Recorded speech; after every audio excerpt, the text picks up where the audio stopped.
નમસ્કાર દર્શક મિત્રો, આપ જોઈ રહ્યા છો નિર્માણ ન્યૂઝ કાર્યક્રમ ઝીરો અવર સાથે આપની સમક્ષ હું છું પ્રીતિ તિવારી। દર્શક મિત્રો, ઝીરો અવર પર આજે ખૂબ જ ચિંતાજનક વિષય પર વાત કરવી છે એ યુવા વર્ગ જે આપણા દેશનું ભવિષ્ય છે, જે અત્યારે નશાના રવાડે ચડ્યું છે। જી હા, આવી તો ઘણી બધી ઘટનાઓ દરરોજ સામે આવે છે। આજે અમદાવાદની ઘટના સામે આવી, જેને લઈને ઘણા લોકો ચિંતિત થયા છે, ચિંતા વ્યક્ત કરી રહ્યા છે। અમદાવાદના પૂર્વ વિસ્તારની ઘટના છે, જે એક મધ્યમ વર્ગીય પરિવારની દીકરી, 13 વર્ષની દીકરી, જેને આપણે યુવતી પણ ન કહી શકાય, સગીરામાં ગણીએ, સગીરા ટીનેજ કહી શકાય એવી સગીરા કે જેણે નશાનો એટલો નશાના રવાડે ચડી ગઈ કે રાતે પરિવારને કીધા વગર પરિવારથી બચીને એના ઘરના બાથરૂમના દરવાજાથી, એના વિન્ડોથી એ ખોલીને બહાર જતી હતી અને પોતાના મિત્રો સાથે નશો કરતી હતી, બહાર ફરવા નીકળી જતી હતી। પરિવારને એક દિવસ ખ્યાલ આવ્યો અને પરિવારે તપાસ કરતા, એમનો ફોન તપાસ કરતા ખ્યાલ આવ્યો કે યુવતી જે સંગતમાં છે એ ખૂબ જ ખરાબ સંગત છે। જે બાદ અભિયમ નો સંપર્ક કરવામાં આવ્યો, અભિયમે કાઉન્સેલિંગ કરી અને પછી એને સારું એવું કાઉન્સેલિંગ થઈ ગયું છે, સુખદ સમાધાન આવી ગયું છે। પરંતુ વાત અહીં આ એક ઘટનાની નથી, આવી તો દરરોજ ઘણી બધી ઘટનાઓ સામે આવતી હોય છે અને એનાથી પણ વધારે મહત્વપૂર્ણ બાબત એ છે કે ઘણી ઘટનાઓ તો સામે પણ નથી આવતી, ઘણી ઘટનાઓમાં તો માતા પિતા આવી રીતે અભિયમનો સહારો પણ નથી લેતા હોતા। આવી તો કદાચ કેટલીય ઘટનાઓ હશે અને આપણને ખ્યાલ છે કે આજકાલ યુવા વર્ગ સૌથી વધારે ક્યાં જોવા મળે છે? ચાયની ટપરી પાસે સિગરેટ ફૂંકતો, અને એમાં પણ આપણે પહેલાં આવા દ્રશ્યોથી યુઝ ટુ થઈ ગયા હશું કે એક યુવક હોય, યુવા વર્ગ કે જેમાં ખાસ કરીને જો વાત કરીએ પુરુષ વર્ગ, એ સિગરેટ ફૂંકતો હોય તો એ દ્રશ્ય આપણા માટે અત્યાર સુધી તો એક નોર્મલ દ્રશ્ય હતું। હવે સંખ્યા યુવતીઓની આવા સ્થળો પર વધી ગઈ છે, એનાથી પણ વધારે ચિંતાજનક બાબત છે, મહિલાઓ સિગરેટ પીતી થઈ ગઈ છે। તેને લઈને હાલમાં એક રિપોર્ટ પણ આવ્યો હતો, સરકારી રિપોર્ટ, જેમાં કહેવામાં આવ્યું કે છેલ્લા 10 વર્ષમાં સિગરેટ પીતી ટીનેજ યુવતીઓ, ટીનેજ સગીરાઓનું પ્રમાણ બમણું થઈ ગયું છે।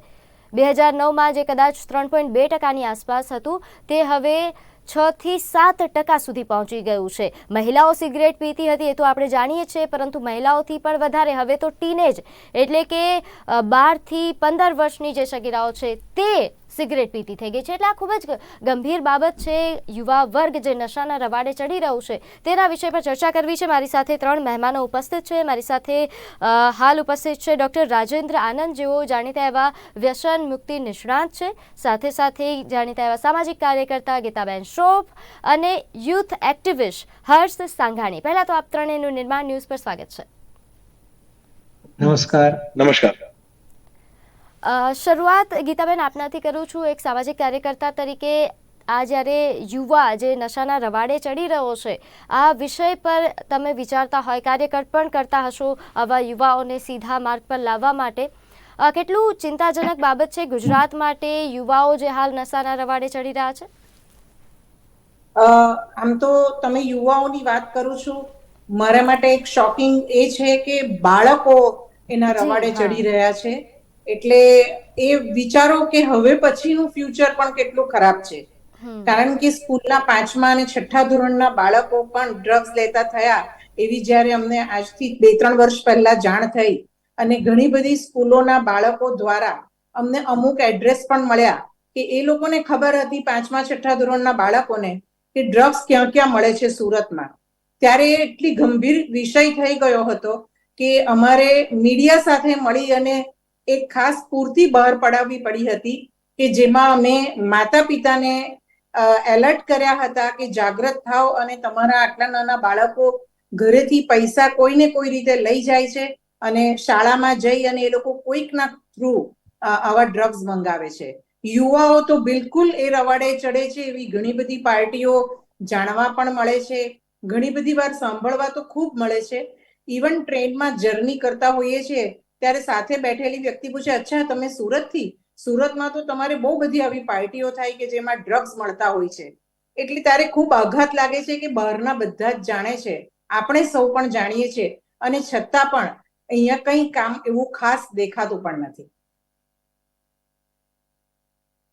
કે જ્યારે તમે આસપાસના તમારા યુથને મળતા હોય, ખરેખર આ ચિંતાજનક બાબત વધી ગઈ છે। ખરેખર હવે નશો જે આજના યુથ માટે ઘણા લોકો એવું માને છે કે કુલ બાબત બની ગઈ છે. જો નશો ન કરતા હોય તો એ યુથ કુલ નથી, એવી પણ બાબતો જાણવા મળતી હોય છે. અને આ જે ઘટના બાબત આવી એટલે ઘણા લોકો એવી પણ ચર્ચા કરતા હતા કે અત્યાર સુધી ડ્રગ્સ કે નશાની વાત કરીએ તો કદાચ વૈભવી પરિવારનો જે કોઈ છોકરો કે છોકરી હોય એ આપણા એનું ચિત્ર આવે આપણી સામે, પરંતુ આ કિસ્સામાં તો શાકભાજી વેચતા પરિવારની છોકરી છે કે જે આ રવાડે ચડી છે, ડ્રગ્સ ને નશાના રવાડે.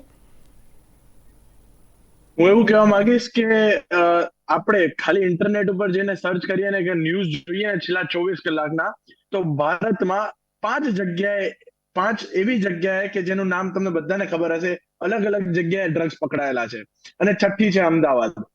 એટલે મને એવું લાગે છે કે જો તમે અવેબિલિટી જ બંધ નહીં કરો ત્યાં સુધી કંઈ જ નથી થવાનું. અમે જ્યારે આ મારો કદાચ અમે નિર્માણ ન્યૂઝ જોડે જ મારું 5મું કે 6ઠું ન્યૂઝ ઇન્ટરવ્યુ છે જેના હું ડ્રગ વિશે બોલી રહ્યો છું. હું પહેલી વારથી બોલું છું કે નળ બંધ કરી દેશો ને તો પાણી જ નહીં ટપકે.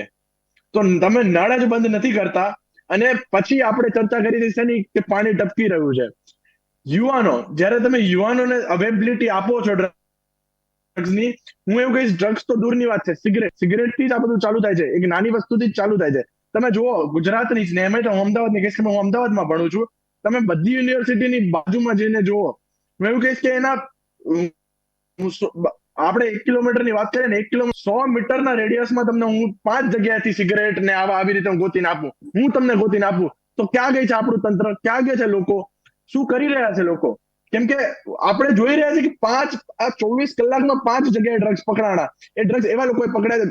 એક તો એમાં છે, હમણાં ન્યૂઝ જોતો હતો કે દિલ્હી પોલીસ પાસેથી ડ્રગ્સ પકડાણ. હવે તમે વિચારી શકો છો કે આ ડ્રગ્સ તો લેવાવાળા તો છે જ, પણ જો તમે અવેબિલિટી જ બંધ કરાવી દો તો ક્યાંથી મળવાના છે? જે લેવલ ઓફ સ્ટ્રિક્ટનેસ તમે એક લેવલનું સ્ટ્રિક્ટ કરી નાખો કે યુવાનોને મળી જ ના શકે, તમે સિગરેટ જ ના આપો, તમે તમાકુ જ ના આપો, તો મને લાગે છે કે બહુ બધી અસર ત્યાં જ પડશે. અને પછી વાત આવે છે પેરેન્ટિંગ ઉપર. હવે મા બાપને જો છોકરાઓ, હું તો કહીશ યુવાનોની આપણે ચર્ચા કરતા હતા, હવે તો બાળકો ઉપર આવી ગયા છે. હું અમદાવાદમાં રહું છું, પણ હું જયારે અત્યારે સુરતમાં આવ્યો અને મને ખબર પડી અમારા જે સુરતને, જેમ ગીતાજીએ કીધું એવી રીતે મારી જોડે પણ હમણાં જ ઇન્સિડન્ટ થયો, વાત થઈ, લોકોએ ચર્ચા કરી, તો મને આ બહુ રિલેટેબલ લાગ્યું કે લોકો આ ચર્ચા કરી રહ્યા છે. અને હું તમને એક બહુ આંકડો એવો કહેવા માંગુ છું, જ્યારે હું દિલ્હીમાં હતો ત્યારે અત્યારે હમણાં જ એક રિપોર્ટ લોન્ચ થયો છે જેમાં આપણે પહેલા કહેતા ને ઉડતા પંજાબ, હવે ઉડતા ગુજરાત 100% આવશે. કારણ કે અત્યારે ગુજરાતના કેન્સર પેશન્ટ અને જે પેલા હરિયાણા અને પંજાબમાં હતા ને હાઈએસ્ટ, હવે ગુજરાત એક એપી સેન્ટર બની ગયું છે કેન્સરનું. એ પછી ભલે ને બીજા બી કેટલા અનેક રીઝન્સ હશે, બટ ડ્રગ્સ અને સ્મોકિંગ અને આ બધા જ એક one of the biggest reason મને લાગી રહ્યા છે. અને 100% આવતા ટૂંકના ભવિષ્યમાં જો આપણે એક સેલ્ફ રિયલાઇઝેશન કરી અને માતા પિતા તમામ સ્ટેક હોલ્ડરે જો ધ્યાન ના આપ્યું ને, તો આપણે પેલા ઉડતા ગુજરાત થવામાં જરાય વાર નથી. આપ તો વ્યસન મુક્તિ નિષ્ણાંત છો, આવા ઘણા બધા દર્દીઓને મળતા હશો જે નશાના રવાડે છે. આ દર્દીઓમાં હવે યુથનું પ્રમાણ કેટલું વધ્યું છે? છેલ્લા 5 વર્ષમાં તો ઘણું બધું વધી ગયું છે. અને એમાંય ધારો કે જે આ સગીર વયના બાળકો છે, 5મા ધોરણથી 10મા ધોરણના બાળકોમાં પણ વ્હાઇટનરનું એડિક્શન વધતું જાય છે.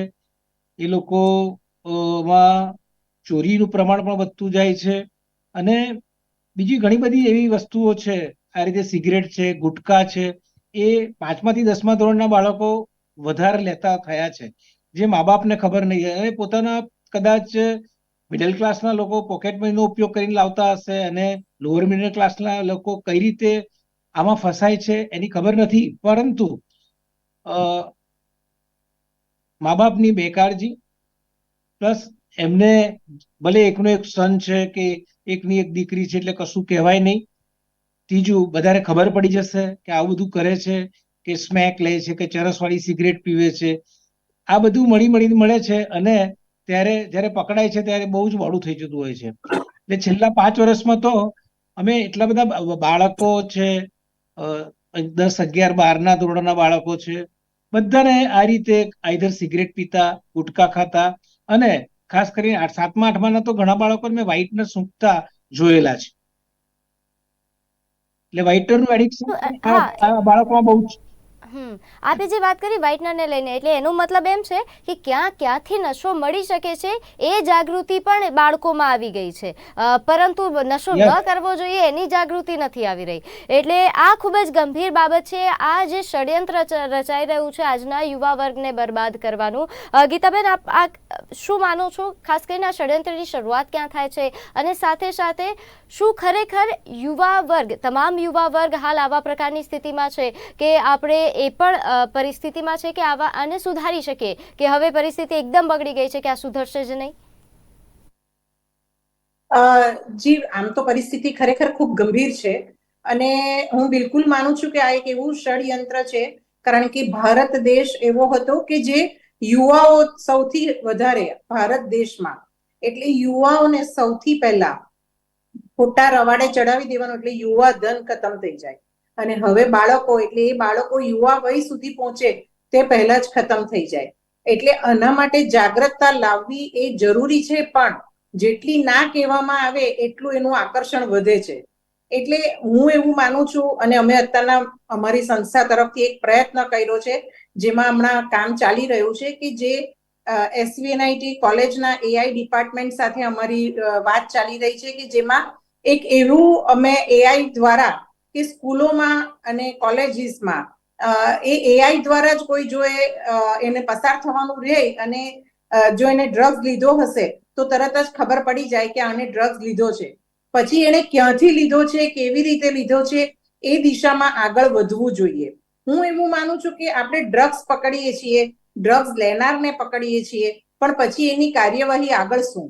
એ ડ્રગ્સ ક્યાંથી આવ્યું, કેવી રીતે આવ્યું, એ બધું દૂર સુધી અને કોના સુધી પહોંચ્યું છે એ વ્યક્તિ થ્રુ, એ બધા સુધી પહોંચવાનું કામ હોવું જોઈએ. તે કદાચ આપણે થાપ ખાઈ જતા હોઈ શકીએ, કારણ કે ઘણું બધું આજુબાજુમાં નજર કરતા એવું ચોક્કસ ધ્યાનમાં આવે છે કે જે કાળજીપૂર્વકનું કાર્ય થવું જોઈએ તેમાં ક્યાંક બહુ મોટી ચૂક થઈ રહી છે. એટલે હું એવું માનું છું કે હવે AI જેવી ટેકનોલોજી આવી છે, તો બધાએ આગળ આવી અને આ ટેકનોલોજીનો ઉપયોગ કરી અને સ્કૂલ કોલેજીસમાં તો સૌથી પહેલા મૂકવા જોઈએ, કારણ કે સૌથી હાઈએસ્ટ જે ડ્રગ્સની જાણકારી બાળકોને મળે છે તે સ્કૂલેથી મળે છે, ટ્યુશનથી મળે છે, કોલેજથી મળે છે. એટલે હું એવું માનું છું કે આપણે સૌથી પહેલા AI ની મદદથી આ કામ અટકાવવું જોઈએ, કારણ કે અવેરનેસ તો બહુ બધી કરી રહ્યા છીએ, પણ જેટલી અવેરનેસ કરીએ છીએ, જે કરવાની ના કહીએ છીએ, ત્યાં આકર્ષણ વધે છે. જે રીતે હર્ષભાઈએ વાત કરી કે મૂળિયાથી એક તો આ વસ્તુને નાશ કરવાની જરૂર છે, અને હર્ષભાઈ છેલ્લા ઘણા સમયથી આ પ્રયાસ થઈ રહ્યો છે. આપણા ગૃહ રાજ્યમંત્રી પણ દાવો કરી રહ્યા છે કે ગુજરાતમાં જે ડ્રગ્સ આવી રહ્યું છે તેને પૂરતા પ્રમાણમાં પકડવામાં આવી રહ્યું છે. શું ખરેખર લાગી રહ્યું છે કે જે કાર્યવાહી થઈ છે એ પૂરતી છે, કે હજુ પણ વધારે આપણે ત્યાં કામગીરી કરવાની જરૂર છે? હું તમને બહુ જ ડમ્બેસ્ટ એક્ઝામ્પલ આપીને સમજાઈ દઈશ. મારે કોઈના ઉપર આક્ષેપ નથી કરો, કોઈ પાર્ટી, કોઈ લોકો, કોઈના ઉપર નહીં. હું તમને એક બહુ જ સિમ્પલ ઉદાહરણ આપીશ. વેપ 2019માં બેન થઈ ગયા, ઈ સિગરેટ જેને કહેવામાં આવે છે. જે 1500 રૂપિયાનું વેપ મળતું તે દિવસે, એ આજે 2500 રૂપિયામાં મળે છે. પણ મળે તો એ છે જ. અમદાવાદમાં મળતું, સુરતમાં મળતું હોય, વડોદરામાં મળતું હોય, કે કોઈ અન્ય રાજ્યમાં મળતું હોય, કે અન્ય દેશમાં મળતું હોય, એની આપને ફરક નથી પડતો. પણ જ્યાં બેન થઈ ગયું છે ત્યાં એનો ભાવ વધારીને સેમ વસ્તુ મળી જ રહી છે, સેમ સ્ટોરમાં મળી રહી છે. હમણાં જ ગયા મહિને જ કદાચ અમદાવાદના મોસ્ટ પ્રીમિયમ એરિયાના પાન પાર્લરમાંથી પકડાયા હતા. તો મને લાગે છે આ વસ્તુ છે ને, કોઈને આપણે આક્ષેપ કરીએ ને એ ચાલ્યા જ રાખશે, કેમ કે બધેથી ડ્રગ્સ હજી મળી રહ્યા છે. ક્યાંથી આવી રહ્યા છે આપણે મેઇન સ્ત્રોત જ નથી ગોતી રહ્યા. આપણે લોકો ક્યાં અટકી જઈએ છીએ કે ઓકે આ વેન્ડર છે, આની પાસેથી મળી ગયા, આ છોકરાએ આપણે આનું નામ આપ્યું, પતી ગયું. કેમ કે એક પોઈન્ટે પહોંચતું ને ત્યાં કોક એવો માણસ ચલાવી રહ્યો છે જેનું નામ કદાચ મીડિયામાં નથી આવવા દેવું. આઈ ગેસ હું એક યુવાન તરીકે એ બોલવા માંગીશ, અને હું જો યુવાનોની જયારે વાત આવશે ને ત્યારે મને પછી કોઈની બી સામે થવું પડશે ને, મને જરાય શરમ નથી, ના કે બીક છે. કારણ કે આપણો દેશ જે યુવા ધન, આપણે યુવા ધનનો દેશ કહેવાય છે, એ યુવા ધનને પતાવવાનો પૂરી સાજિશ છે. અને ખાલી ને ખાલી દેશના કોઈ ઇન્ડિયન વસ્તુ નથી, ઇન્ડિયાના જ રહીને. પણ મને આઈ ફીલ છે. તો મને એવું લાગે છે કે જયારે દેશની વાત આવે છે, જયારે યુવાનોની વાત આવે છે, ત્યારે એમાં ના કે મારે કોઈએ બી પાછું ના રહેવું જોઈએ, અને જે બી આપણીથી થઈ શકતી હોય એવી કાર્યવાહી કરવી જોઈએ. અચ્છા ડૉક્ટર રાજેન્દ્ર, આપણે જ્યારે વ્યસન મુક્તિની વાત કરીએ, વ્યસની તો ઘણા બધા બની ગયા છે, એ વાત હવે આપણે બધા જાણીએ છીએ. યુવા વર્ગ બની ગયો છે. બાળકોની વાત થઈ કે બાળકો પણ હવે ધીરે ધીરે વ્યસની થઈ રહ્યા, ધીરે નહીં બલ્કિ ઝડપથી વ્યસની થઈ રહ્યા છે. એવું કહીએ તો એ કંઈ અતિશયોક્તિ નથી. વ્યસન મુક્તિ માટે કેટલા લોકો જાગૃત થયા છે, એ બાબતમાં કોઈ બદલાવ આવ્યો છે ખરા? વ્યસન મુક્તિ માટે ખાસ કરીને આપણે બાળકોની કે યુવાનોની વાત કરીએ તો મા બાપમાં, પેરેન્ટ્સમાં એટલી જાગૃતતા નથી. એનું બહુ જ મોટું કારણ સોશિયલ સ્ટિગ્મા છે. અને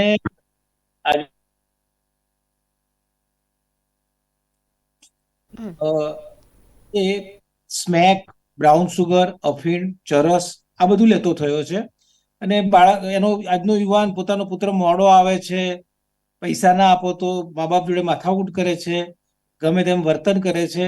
આ બધું જ પેરેન્ટ શરૂઆતમાં છુપાવતા હોય છે. એટલે અમારી પાસે આવતા એ લોકો અચકાતા હોય છે. પણ જ્યારે વસ્તુ હદ બહાર જાય, જ્યારે છેલ્લા 4 દિવસમાં જ મેં એવા 4 કેસ જોયા છે કે પૈસા ના આપ્યા હોય અને મા બાપને મારવા જાય, એ પછી એ લોકો વિચારે કે ચલો હવે ડોક્ટર પાસે લઈ જવા પડશે અથવા તો કોઈ વ્યસન મુક્તિ સેન્ટરમાં લઈ જવા પડશે. એટલે જે સોશિયલ સ્ટિગ્મા છે કે લોકો જાણી જશે તો શું થશે, એના કારણે અમારી પાસે લોકો આવતા નથી. આ એક અગત્યનું કારણ છે. બીજું અગત્યનું કારણ છે કે અમુક બાળકો કે અમુક યુવાનો એક વ્યસન ચોક્કસ કરે છે, પણ ઘરે આવતા પહેલા બધું મોં સાફ કરી લેશે, મોંમાં ઇલાયચીના ટુકડા નાખી દેશે, થોડું વર્તન ખરાબ થઈ ગયું હશે તો માફી માગશે, ગિલ્ટ લાવશે અને મા બાપને જરા છેતરશે. આ બી એક કોમન કારણ છે. અને ખાસ કરીને અમે તો દરેક યુવાનને, જે સિગરેટ પીતા યુવાન છે એમને દરેકને અમે સલાહ આપીએ છીએ કે 80 થી 90% જે સિગરેટ જે લોકો પીવે છે બધી ચરસ, ગાંજો કે મારુજુઆના વાળી હોય છે. અને એટલે જ એમને અમુક જ ગલ્લાની કે અમુક જ પાર્લરની સિગરેટ એ લોકો પીતા હોય છે. આ એક બહુ કોમન મેં જોયેલું છે કે એક જ જગ્યાએથી લોકો લે, એ જગ્યા ઉપર બધા મિત્રો ભેગા થાય. અને ચરસ, ગાંજો એ થોડીક સસ્તી ડ્રગ્સ છે. બ્રાઉન સુગર, અફીમ એ થોડા મોંઘા છે. એ ગ્રુપ મોટા હોય છે. અને બીજું અમે એવું પણ જોયું છે કે જ્યારે બધું જ વધતું જાય છે ત્યારે એક બહુ મોટા સિટીમાં, ગુજરાતના સિટીમાંથી અમે સ્ટ્રેટ વે 17 છોકરીઓને ટ્રીટમેન્ટ આપેલી છે. સ્ટ્રેટ વે, એક પછી એક છોકરી સારી થઈ એટલે એને બીજાને કીધું, બીજાને ત્રીજાને કીધું. એમાં મેં કનોડિયા હોસ્પિટલ ખાતે છેલ્લા 4 વર્ષ પહેલા એક જ એરિયાની 17 દીકરીઓને અમે આમાંથી બહાર કાઢી છે. બીજું એક અગત્યનું એ છે કે સ્કૂલો અને કોલેજોમાં જે રૂલ છે કે ભાઈ 100 મીટરની લિમિટમાં કોઈ પણ પાનનો ગલ્લો કે ના હોવો જોઈએ, એ રૂલનું સમય પાલન થતું નથી. એ જો પાલન થાય તો વેલ એન્ડ ગુડ. અને મહેસાણા જિલ્લાના જ એક 1 થી 12 ધોરણની સ્કૂલે મને લેક્ચર લેવા આજથી 10 વર્ષ પહેલા બોલાયેલો. શેના માટે કે ભાઈ છોકરાઓ, જે સ્કૂલમાં કચરો છે એ ગુટકાનો બહુ જ છે. અને આજુબાજુવાળા જે ગામના સરપંચનો હોય કે પેલા કાર્યકરનો ગલ્લો હોય એટલે એ લોકો બોલી શકતા નથી. તો છોકરાઓમાં અવેરનેસ તમાકુ વિશે આવે એના માટે મને લેક્ચર લેવા બોલાવ્યો તો આજથી 10 વર્ષ પહેલા. એટલે તમે વિચારી શકો છો કે કેટલા બધા યુવાનો અને તરુણો ગુટકાની માયાજાળમાં, સિગરેટની માયાજાળમાં, અને સિગરેટ પછી આ રીતે તમાકુ, ચરસ, ગાંજો એની માયાજાળમાં ફસાય છે. અને અમારા સુધી આવતા, અમારી પાસે હું તો એવું કહું છું કે ખાલી 1 કે 2% લોકો જ આવે છે કે જ્યારે મા બાપ હેરાન થાય, જ્યારે પડી ગયો હોય ને એક્સિડન્ટ થયો હોય, ત્યારે આ બધું થાય ત્યારે જ અમારી પાસે આવે. એ સિવાય એમને ખબર પડતી નથી. આપણે વાત કરી કે સરકારે કડક પગલાંની જરૂર છે, એમની કાર્યવાહીમાં ક્યાંક ખામી રહી જાય છે કે કાર્યવાહી એટલી બધી થતી નથી, એ માનીએ છીએ આપણે. સરકારની જવાબદારી પૂરતી બને છે, 100% બને છે, એ પણ માનીએ. પરંતુ સાથે સાથે આ યુવા વર્ગને સુધારવામાં આપણા સમાજની પણ એટલી જ જવાબદારી છે. હવે આપણે ત્યાં આયરની કેવી છે કે આ જે મોટી ઉંમરના લોકો, જે કદાચ જ્યારે કોઈ બાળક અથવા કોઈ યુથ સિગરેટ પીતો હોય, કોઈ નશો કરતો હોય એટલે જોઈને એવું કે આ તો જો આજના યુવાઓ બગડી ગયા છે. પરંતુ આયરનીની વાત એ છે કે એ પોતે જ નશો કરે છે. અને ઘણા માતા પિતા તો એવા છે જે પોતે નશો કરે છે, પોતાની જે ખાવાની સિગરેટ લેવા માટે બાળકોને મોકલતા હોય છે. કદાચ નિયમોની વાત કરી ડૉક્ટર રાજેન્દ્રે કે શાળાની આસપાસ એવા ગલ્લા ન હોય, જ્યાં નહીં હોય તો તેમની ઘરની આસપાસ તો હશે જ. તો એ એક તો પહેલાં મોટા લોકોએ પણ સુધારવાની જરૂર છે. આપણા જ્યાં સુધી એ સુધારો નહીં આવે ત્યાં સુધી યુવા વર્ગ કે બાળકોને કઈ રીતે સુધારીશું? સાચી જી વાત. બિલકુલ, એ વાત તો છે સાચી. કારણ કે આમ જોવા જઈએ ને તો મા બાપ હંમેશા બાળકોને એવું શીખવાડે કે જુઠ્ઠું નહીં બોલવું, અને પોતે તો જુઠ્ઠું દિવસમાં 100 વાર બોલતા હોય અને બાળક પાસે પોતાના થકી બોલાવડાવે કે પપ્પા ઘરમાં નથી, મમ્મી આમ આરામ કરે છે, એવા અલગ અલગ જુઠ્ઠું બોલાવડાવે છે. એટલે મા બાપ જાણતા જાણતા જાણતા જ બાળકને આવી કુટેવો તરફ લઈ જતા હોય છે. હવે તમે એક બીજી વાત કરી કે સરકાર એનું કામ કરે, પોલીસ તંત્ર એનું કામ કરે, તો સમાજ શું કરે? તો હું બિલકુલ માનું છું કે સમાજની જવાબદારી પણ બહુ જ મોટી છે. અને એટલે સમાજમાં અત્યારના એ યુથ નેશને જે ખૂબ સરસ કાર્ય કર્યું કે જેટલા લોકો આવા ડ્રગ્સના રવાડે ચડી ગયા હતા, રિહેબમાં ગયા અને ફરીથી પોતાની નોર્મલ લાઈફ તરફ આવ્યા અથવા આવી રહ્યા છે, તે લોકોને એ લોકોએ લોકોની સમક્ષ, સમાજ સમક્ષ મૂક્યા હિંમત આપીને. અને એ જે ડ્રગ એડિક્ટ હતા એ લોકોએ આવીને પોતે પોતાના વ્યસનની વાત કરી કે એ લોકો કેવી રીતે વ્યસનમાં પડ્યા અને વ્યસનમાં પડ્યા પછી એ લોકોએ શું શું ગુમાવ્યું ને હવે એ લોકોને કેટલી જહેમત પછી બહાર આવ્યા છે, અને બહાર આવ્યા પછી હવે એ લોકોને જીવન કેવું લાગી રહ્યું છે. આવી સરસ વાત આખી સમાજ સમક્ષ ખુલ્લામાં રજૂ કરી એ બહુ મોટી હતી અને એનાથી ઘણો બધો ઇમ્પેક્ટ પડ્યો. કારણ કે જે લોકો આમાં છે, અંદર ડૂબેલા છે, એ લોકો દ્વારા જ આમાં બદલાવ લાવવામાં બહુ જ સરળતા રહે. અને જે યુવા છે તે જ યુવાને કહી શકે. અમારા જેવા કેવા નીકળીએ તો એમ થાય કે આવી ગયા સલાહ આપવા માટે, પણ જે પોતે યુવા છે એ યુવાને જઈને કહેશે કે આ કરવાથી શું શું થાય છે, અને એને પોતે જો આમાંથી પસાર થયો હોય અને પોતાની આપવીતી કહે તો સીધી અસર થાય છે. હું માનું છું કે આ રસ્તો સૌથી વધારે સરળ છે. છું કારણ કે જે રીતે આપણે વાત કરી કે સરકારની જવાબદારી બધું ઠીક છે, એ બી થવું જોઈએ, 100% માનું છું. પરંતુ સાથે સાથે હવે આ યુવા વર્ગને અને આવનારી જે આ બાળકો જે અત્યારે નશાના રવાડે ચડી રહ્યા છે એમને સુધારવા છે, તો સૌથી પહેલાં આપણે યુવાઓએ આગળ આવવું પડશે. યુવાઓએ, જાગૃત યુવાઓએ મિસાલ કાયમ કરવી પડશે કે નશાના રસ્તે કેમ ન ચડાય, અને એના સિવાય પણ આપણી જિંદગી બહુ સારી રીતે ચાલે છે. આ બધી બાબતો માટે યુથ કેમ આગળ નથી આવતું અને એને આગળ લાવવા માટે શું કરવાની જરૂર છે? સૌપ્રથમ મને એ દુઃખ થાય છે કે પહેલા તો આપણે યુવાનો છે ને જે મેટ્રોપોલિટન સિટીઝ ના હતા એ ડ્રગ્સ કરતા હતા. હવે તમે જોવા જાવ ને તો ગામડાના યુવાનો પણ ડ્રગ્સ કરવા માંડ્યા છે. એને આઇડલાઇઝ કરવા માંડ્યા છે. આ તો અમદાવાદનો છોકરો છે, આ સુરતનો છોકરો છે, એ ગાંજો કરે છે તો હું બી કરીશ, મને શું વાંધો થશે? આ ટ્રેન્ડને પહેલા સ્ટોપ કરવો પડશે કે ભાઈ આ એક ટ્રેન્ડની વસ્તુ નથી, આ એક શોખની વસ્તુ નથી. બીજા ભૂલ કરે છે તો આપણે ભૂલ કરવાની જરૂર નથી. અને આ એક યુવાન તરીકે બીજા યુવાનને જ સમજાવવું પડશે.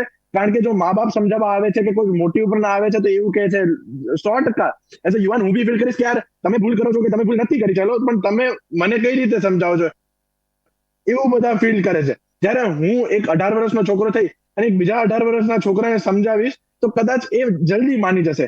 પણ ત્યારે એક બીજી વાત આવે છે કે છોકરાઓ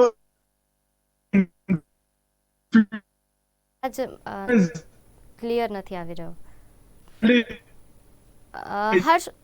હર્ષ, માફ કરજો, આપનો અવાજ ક્લિયર નથી આવી રહ્યો. હું 2 મિનિટ પછી આપની પાસે આવું છું અને ફરી આપની વાત સાંભળું છું.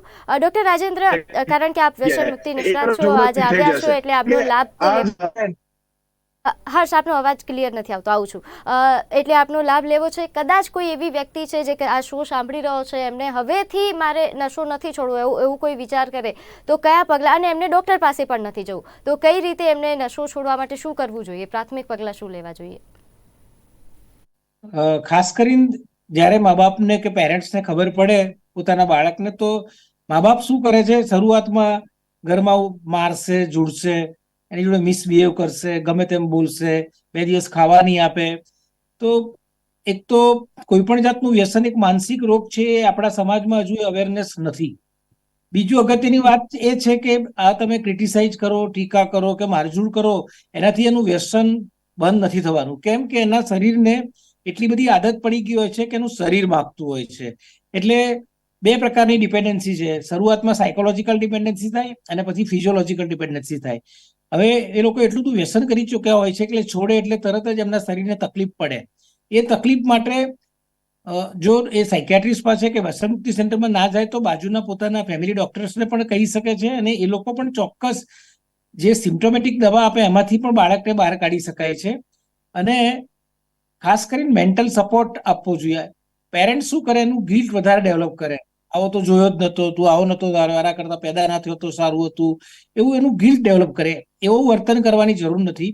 નો ડાઉટ પહેલી વાર જાણીને કે પોતાનું બાળક નશો કરે છે એટલે પેરેન્ટ્સની સ્થિતિ પણ ખરાબ હોય છે, એમની માનસિક પરિસ્થિતિ પણ બહુ જ ખરાબ હોય છે. એ લોકો પણ ડિપ્રેશનમાં, એન્ઝાયટીમાં અને એક પ્રકારના ગિલ્ટમાં હોય છે કે ભાઈ આવું અમે શું ધ્યાન ના રાખ્યું, એ પણ એ લોકો અનુભવતા હોય છે. પણ એટ ધ સેમ ટાઈમ પેરેન્ટ્સમાં અવેરનેસ લાવવાની જરૂર છે કે ભાઈ આવું જ્યારે પણ જોવા મળે ત્યારે એમાં ક્રાઇસિસ ડેવલપ કરે અને ટીકાઓનો ધોધ વરસાવે અને બાળકને હેરેસ કરે, એના કરતાં ઇટ ઇઝ બેટર એને સપોર્ટ કરે, એને જરા મેન્ટલી સ્ટેબલ કરે, બાજુના ડૉક્ટર પાસે લઈ જાય અને એને જો મેન્ટલી સ્ટ્રોંગ કરશે ને તો એ એમાંથી ચોક્કસ આપણે પાછા આ બાળકોને વાળી શકીએ છીએ. કેમ કે એ તો કુમળા છોડ જેવા છે, એને જેમ વાળશો એમ વળશે. પ્લસ એના મિત્રોનું જે સર્કલ છે એ સ્કૂલમાં જાય છે ત્યારે ક્યાં ઊભો રહે છે, ક્યાં મળે છે, એ બધું પણ પેરેન્ટ્સે ધ્યાન રાખવું પડે. મિત્રો એ બહાર મળવા જાય છે એના કરતાં મિત્રોને ઘેર બોલાવીને એને બેસાડે તો વધારે સારું છે, ચા નાસ્તો કરાવો તો વધારે સારું છે, એના મિત્રો જોડે થોડો સંવાદપૂર્વક વાત કરે તો વધારે સારું છે. અત્યારે એક બીજું એવું પણ જોવા મળ્યું છે કે એવી ખબર પડે કે આ મિત્રના સંગે રહીને અને તો પેલાના મા બાપને જઈને કહી આવશે, ત્યાં બધી માથાકૂટ કરી આવશે અને પોતાના બાળકનો વિચાર નહીં કરે પણ બીજાના બાળકોને પણ બ્લેમ કરશે. આ બ્લેમ ગેમ પણ બહુ જ મોટી છે પેરેન્ટ્સમાં. એ પણ ના આવવી જોઈએ, એ પણ ના આવવી જોઈએ. અને પોતાના બાળકને કઈ રીતે આ બધામાંથી પાછો વાળવો એ જ એમણે કરવું જોઈએ. એટલે પેરેન્ટ ખાસ કરીને 5મા થી 10મા ધોરણના કે 12મા ધોરણના બાળકોમાં પ્લસ યુવાનોમાં પણ પેરેન્ટલ અભિગમ, મા બાપનો અભિગમ બહુ જરૂરી છે અને પોઝિટિવ અભિગમ બહુ જરૂરી છે. વાલીઓએ પહેલાથી શરૂઆતથી ધ્યાન આપવાની જરૂર છે. બાળક શું કરી રહ્યો છે, મારા બાળક ક્યાં જઈ રહ્યો છે. પછી પાછળથી પછતાવો, પાછળથી તમે દુઃખી થાઓ તો એનો કોઈ મતલબ રહેતો નથી. અને કદાચ હવે એવો વારો આવી ગયો છે તો દુઃખી થવાની બદલે પ્રેમથી, હૂંફથી એમને સમજાવશો તો કદાચ એ આપણા સારા માર્ગે યુવાઓ આવી જાય તેવી જ આશા છે. અને હાલ આપ ત્રણેય મહેમાનો અમારી સાથે જોડાયા તે બદલ આપનો ખૂબ ખૂબ આભાર. તો દર્શક